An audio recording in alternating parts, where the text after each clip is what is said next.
Children and youth ministry can get a bad rap. It tends to be seen as non-essential work that happens away from the center of church life, except for the occasional special event or children's choir presentation.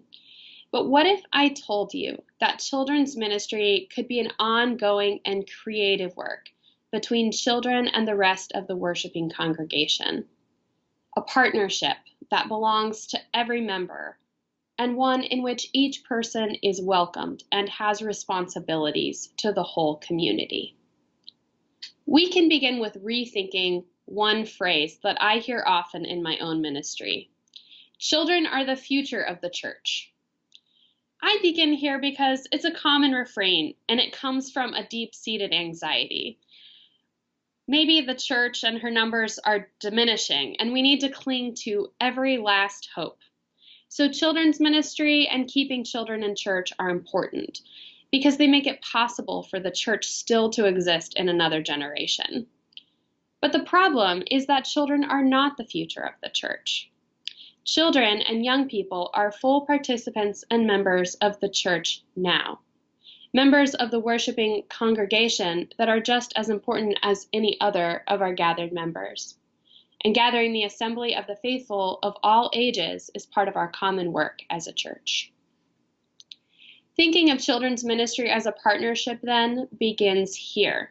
So we begin by acknowledging that we are helping children to live into a vocation that is common to all Christians.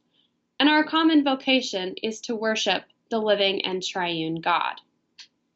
We understand this partnership is an outworking of the baptismal covenant, in which we all commit to upholding the newly baptized person as they grow in their life in Christ.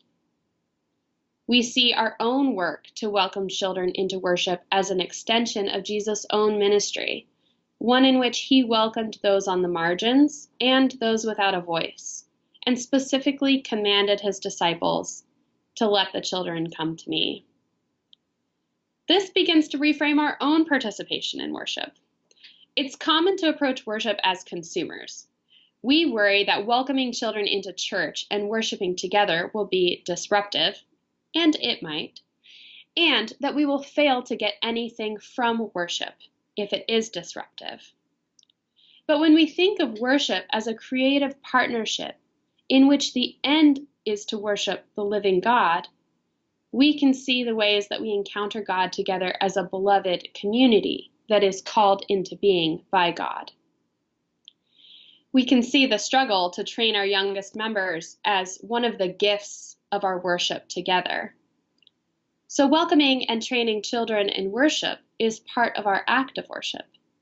And we can stop asking, what am I going to get out of this while my children are young? What am I going to get out of this when I'm sitting next to a disruptive young person during our liturgy? We can begin to ask, how can I be a part of God's beloved community right here and now? What might it look like to welcome the other and to receive their gifts, and in so doing, begin to worship God in spirit and truth?